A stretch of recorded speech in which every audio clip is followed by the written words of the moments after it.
by Lyle from Mission Roll Call, Marine veteran and executive director of the organization. Failure to take care of our veterans and what that could mean to our security as a country, our national security. Cole, thanks for joining me. Not something you often hear put together. Typically, we'll hear in the public sphere that it's while in service, our concern about our service members. Now to our veterans and veteran care, what is your concern and your organization's concern? Yeah, David. Well, first of all, thanks for having me back. It's always great to be on. Secondly, I think that a lot of people don't have touch points into the military because it's becoming a family business. 80% of veterans in the country report that they have an immediate family member that served, and less than 1% of the United States population serves on active duty at any given time. So the public is really more disconnected than ever from the realities of service and sacrifice that our soldiers and Marines and sailors, veterans make. The Army saw its highest rate of suicide in 2021 since 1938. The Department of Defense more broadly saw its highest rate of suicide in 2020 since they began keeping detailed records in 2008. And we're an all-volunteer force, right? So the basic point is that if mothers and fathers don't feel like their sons and daughters are going to be taken care of while they're on active duty and given the tools they need to do their job and be committed to missions where they're going to feel like their service was valuable and meaningful, then they're not going to support them raising their right hand and joining the military. And it's the same thing in the veteran community. The veteran suicide rate, we have over 6,000 veterans a year that are taking their own lives. So again, if people don't feel like their children are going to be taken care of while they're serving our country, and then not given the tools to succeed in transition and becoming productive members of society when they leave the military, they're not going to support them. And in an all-volunteer military, that makes our recruiters' jobs harder to fulfill those slots that they need, and it's already getting harder. We've seen all the services struggle to recruit in the last 5-10 years. I'm thinking about the components or more components that you're talking about, and another example, Cole, as a Marine, one of the issues I hear from the MCL, the Marine Corps League, for those of you out there, is that exiting Marines are not joining the league. There's an issue, right? The Marine Corps Heritage Foundation has a big concern about this. And to your point, where service members go when they become veterans is a part of this picture, and that's just an example. So now to solutions and what can and should be done about this. Yeah, it's a good point because traditional advocacy organizations, Mission Roll Call was founded a few years ago really to give veterans a direct voice in policy in Washington, D.C. To help try to influence policy and give the people creating that policy and implementing that policy the opinions directly from the people that, we poll about issues that are important to them, namely suicide prevention, access to care and benefits, and we amplify the voices of underserved populations like rural veterans, tribal veterans, and women veterans.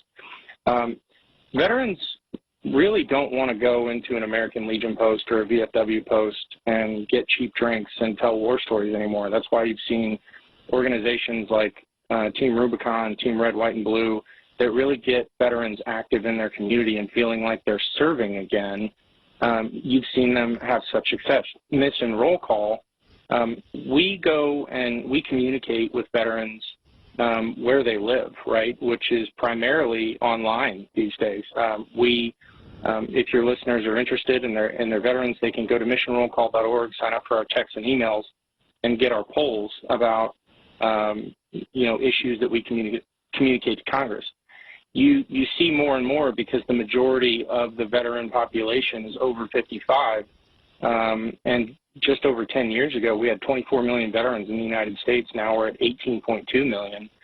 It's a shrinking population, and the Iraq and Afghanistan veterans who grew up really on social media and online are becoming the majority of veterans in the country. So the key is getting them involved in organizations that are active in their community and meeting them where they live, which, like I said, is primarily online. Another part of your work deals, and as you mentioned, veteran suicide.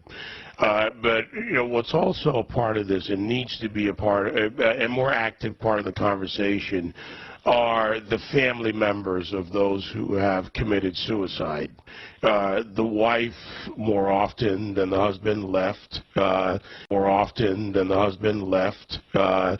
Possibly with children. The family dynamic in some way needs to be rebuilt, and dealing with all the associated issues, from the pain to the shame to everything in between. So, to those family members out there, some of them likely listening right now, what do you say?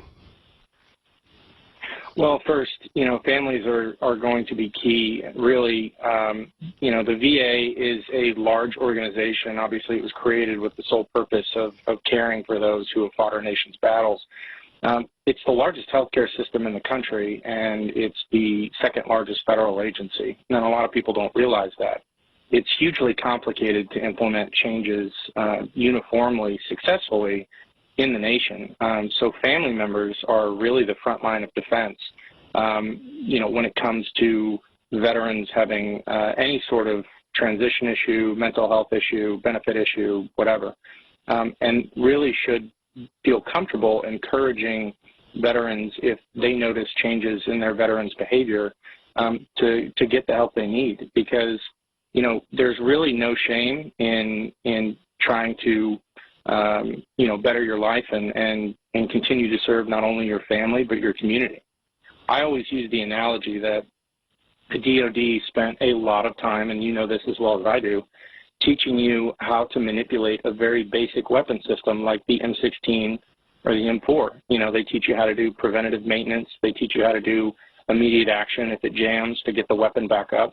Why would you feel ashamed of doing preventative maintenance and immediate action on the most complicated weapon system, which is your mind? That's such a clear way to put it. It really is. It even caught me a little bit. It's just a clear way to put it. To support Mission Roll Call, at missionrollcall.org, you can also donate. It's been a tough road for many organizations out there, various reasons, COVID, non-COVID, the economy, and your organization, like others, and I know the work you do, obviously why you're here on this show, for good reason. But how can people help with donations and other than donations? Yeah, so as I mentioned, Mission Roll Call, we have the ability to poll veterans and veteran supporters across the country on issues that are important to them. We just completed a couple of polls on accessing care in the community by community providers. We do polls right now. Congress is debating toxic exposures. We polled our community on that, and we give that information, the direct voice, to members of Congress and VA officials in the White House as they're deliberating changes in all this policy. So really the most effective way is to go to missionrollcall.org and sign up for those text and email polls so that we can have just a greater body. Right now we have about 1.4 million people that we have the ability to poll. Some of the polls are directly for veterans, but some are not. Some are for veterans and veteran supporters. So that's the best way. You can go to all our social media. We're on Facebook, Instagram, LinkedIn, Twitter. Like and share the content. We, as part of the effort, we poll veterans and we give that data directly to members of Congress. But having worked for a U.S. Senator, I know that they can oftentimes deal in abstract big numbers. So to really bring it home for them and to humanize these issues, we profile veterans in the community, telling their stories about these issues that affect them, and to highlight and make it human for members of Congress. So you can like and share that content And really, if you're not connected to the veteran community, it's a great way to learn more about veterans and what they go through. Cole Lyle with Mission Roll Call, a Marine veteran and Executive Director of Mission Roll Call. Thanks, Cole. Absolutely, David. Thank you so much. Coming up right after the David Webb Show, go woke, go broke. It's happening. Disney is about to lose